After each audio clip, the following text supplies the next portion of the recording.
Narayana. Hari Om and good evening from Pittsburgh. Whenever Ravana thought about Bhagwan Rama, he would always think and feel that Bhagwan Rama is his death. He would always envision Bhagwan Rama coming to him as death. Whenever Vibhishana, Ravana's younger brother, thought and felt about Bhagwan Rama, he was always life. He always thought and felt that Bhagwan Rama was coming to him as life. The reason why Ravana felt in one way and Vibhishana felt in another way, Ravana was known as Bahi Mukhi. Mukhi means faced. And where was Ravana's face? External. He was an extrovert. Whereas Vibhishana was known as Antarmukhi. He was faced also, but where? Internal. He was an introvert. Through the study of Ravana and Vibhishana, we see that one's knowledge facilitates one's drishti. Ravana didn't know Bhagwan Rama. He thought Bhagwan Rama was an ordinary human. Whereas Vibhishana knew Bhagwan Rama as being an extraordinary God. Our course is a course in being deeper into ourselves, deeper into our lives. We grow up from being ordinary to extraordinary. An ordinary person is already Bahimukhi. An extraordinary person is Antaha Mukhi. So ask yourself as we slowly complete our Atma Bodha course, are you more inward looking? Are you more independently joyous? In Shloka 64, Acharya Shankara says, all that we have experienced, are experiencing, will experience is divine, but only knowledge will help us to feel that, making this more relative.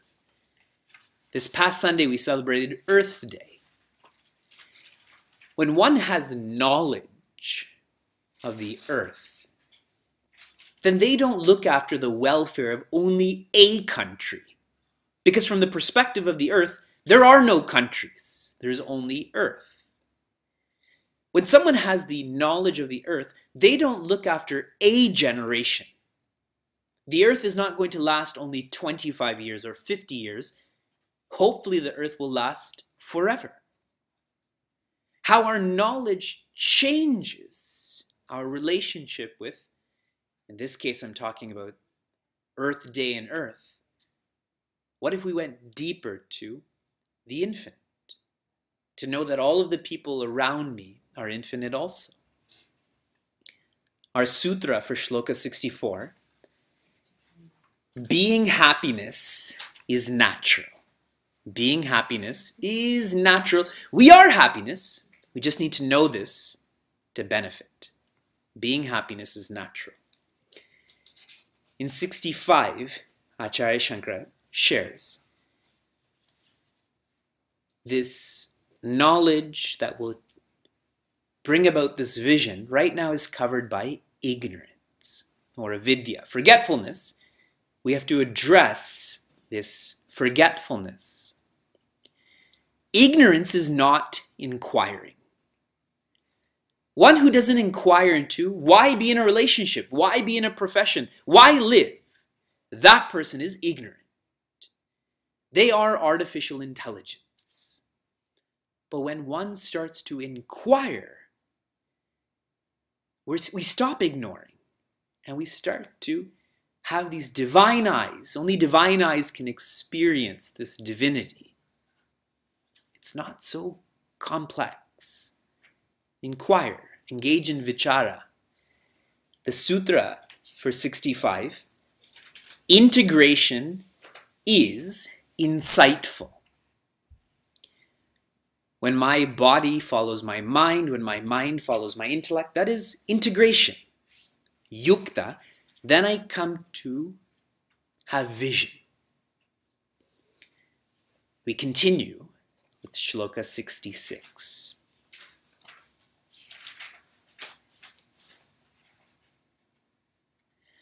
Shavanadibirudipta, Shavanadibirudipta, Jnanagni paritapitaha,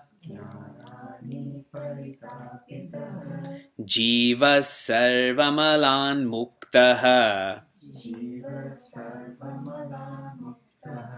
Swarnavat dyotate swayam.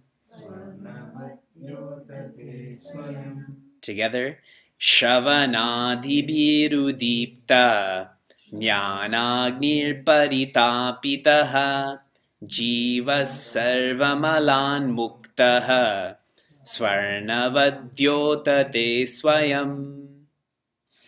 Bhagavan Acharya Shankara says, Shavana adibihi. So whenever Shavana is there, and there's an etc., that means manana and nididhyasana. Listening, reflecting, and contemplating. What does this do? Udiptaha, this kindles, this sparks. There's a great text written by Puja Swami Chinmayananda called Kindle Life. And this scripture is asking us to inquire. What is life? And this kindles more interest, kindles more focus, kindles more meaning. Udipta. Shravana, listening. One knows listening is complete when they start to feel what they listen to is the message. When you're in university or work and you hear an insight into physics or into managerial accounting, do you ever feel this is the message that is going to change my life forever? One knows manana is complete when one feels the message is real. Not the message is just theory, but the message is real. And nididhyasana, we know this is complete when I start to feel the message is real and is personal. This message of I being divine, this is the most intimate teaching, the most intimate experience. That's udipta. That's when there's a fire that is built in my personality. That is when I start to have a love for life. This is continued in the second line. What is kindled? Jnana Agni, the fire of knowledge. Paritapitaha, one is heated up by this fire of knowledge. Now let's open this word. Tapitaha sounds like tapaha. Tapaha means to burn. The greatest tapa, the greatest discipline or practice we can ever engage in is that of self-knowledge, also known as Atma Bodha. And the greatest tapa will naturally facilitate the greatest phala, or the greatest reward, the greatest result, which is independent joy. So here Acharya Shankara is wrapping up. He's completing Atma Bodha, saying what you're doing, what you've been doing for 65 shlokas is the greatest tapa, and you will get the greatest phala, which is knowing joy, Ananda Bodha. Looking at this differently, tapa creates the greatest return on investment. For all of the people who are finance-minded about opportunity costs and balanced portfolios, no investment will create a greater return than the investment that makes one more inward-looking. And Bhagavan Krishna shares in chapter 4 of Srimad Bhagavad Gita, Papa Krit Tamaha, that the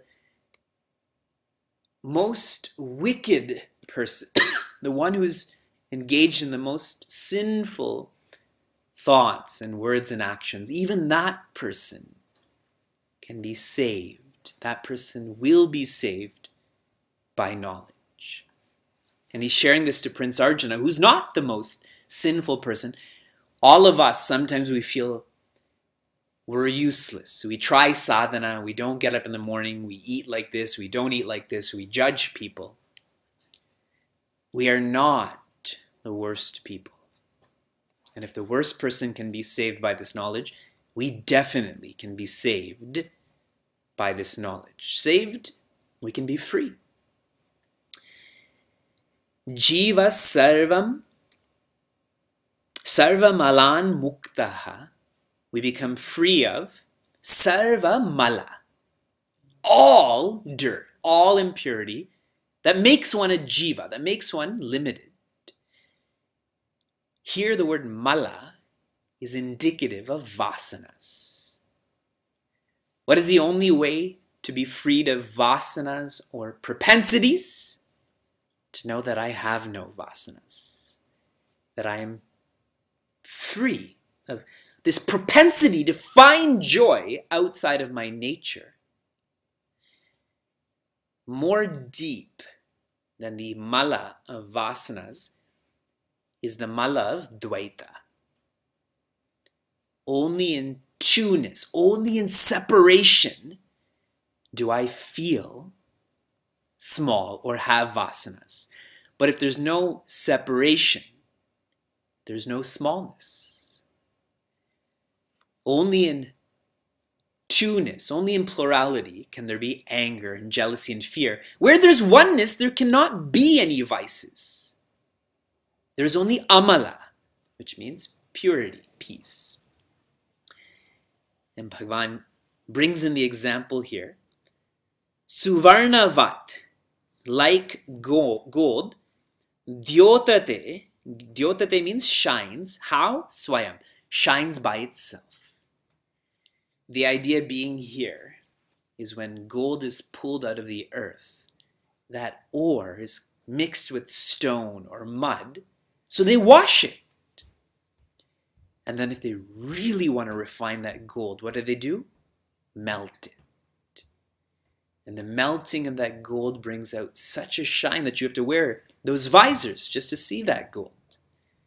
At least that's what movies and cartoons have taught us, because like any of us have that actual experience. The deeper we go, the more we will shine. And shining here means smile. Our sutra for shloka 66. Listening leads to remembering. Listening leads to remembering. This shloka begins with shravana, listening, correct? And my problem is avidya. I don't remember who I am. I don't remember that joy is my nature. But if I listen, I will start to remember who I am, that I am joy. So listening leads to remembering. Shloka 67. This is called penultimate, I think. The second to last shloka. And told for rock bands that they say that the penultimate concert or show is the best show, because in the last show they're thinking about going home. But in the penultimate one, they're still at that concert sharing their best. And the greatest strategy is to go to both those shows. Like what's going to happen in Boston with Pearl Jam playing on September 2nd and September 4th. Someone has tickets to those. I'm not saying it's me. Shloka 67. Hriddakashodito hyatma. Hriddakashodito hyatma. Bodha bhanustamo apahrit. Buddha bhanustamo pahrit. Sarvavyapi sarvadhari. Sarvavyapi sarvadhari. Bhati bhasayate khilam. Bhati bhasayate khilam. Hriddakashodito hyatma. Bodha bhanustamo prahrit.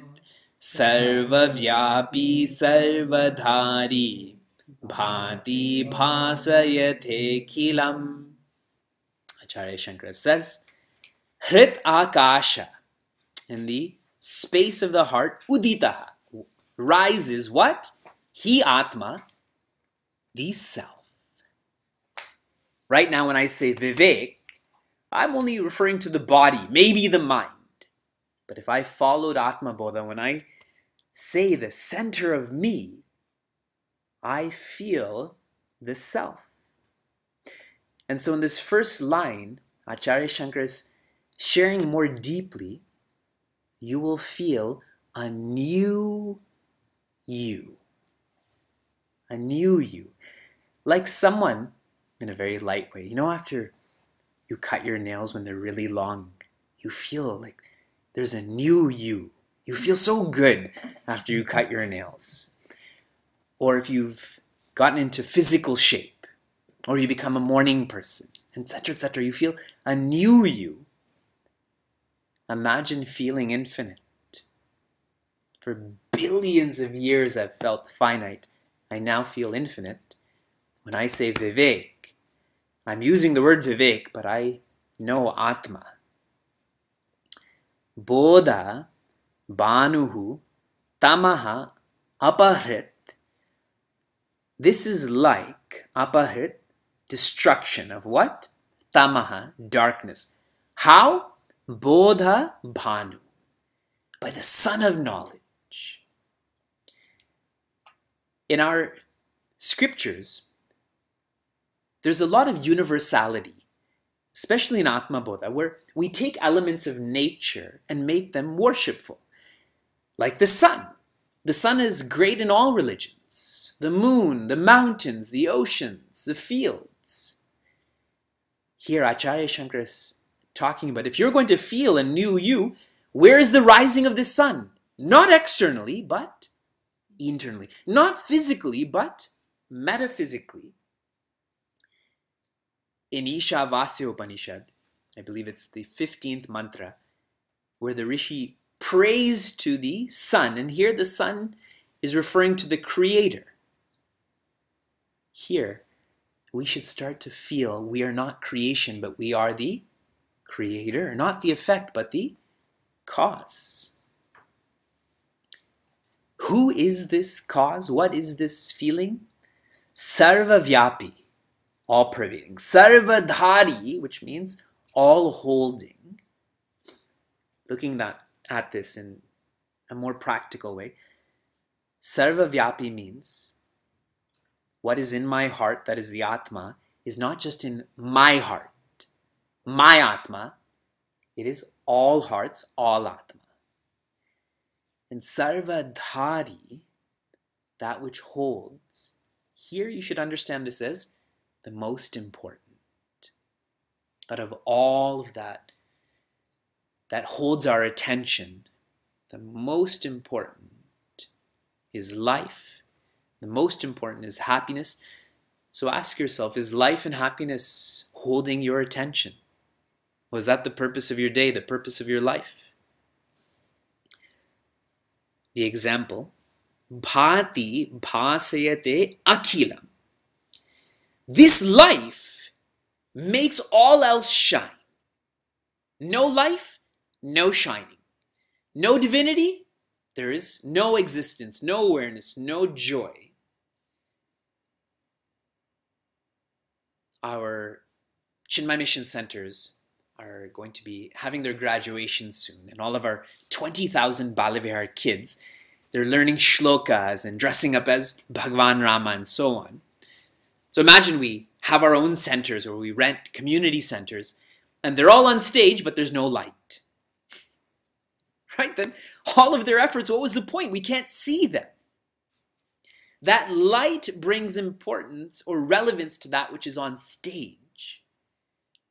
We have to remember that light. Here, Acharya Shankara is saying that life brings about living, not the other way around. Here is our sutra. The center of centers. The center of centers.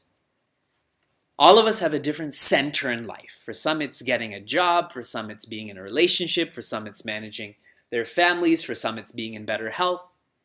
But the center of all of that is being free of sorrow and experiencing joy.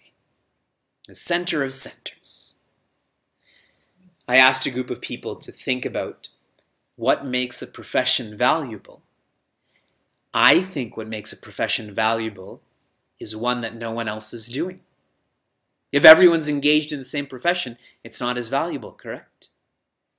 Now think, what would be the most valuable profession then? Being happy and helping people be happy, no? Imagine being a professional when it comes to happiness. That's really what this course is, right? We're trying to be professionals in being happy. And then you can share that. But if I'm a professional in being miserable, and when I say if, really I'm saying I am, then that's all I can teach. How to encourage people to be more miserable. The center of centers.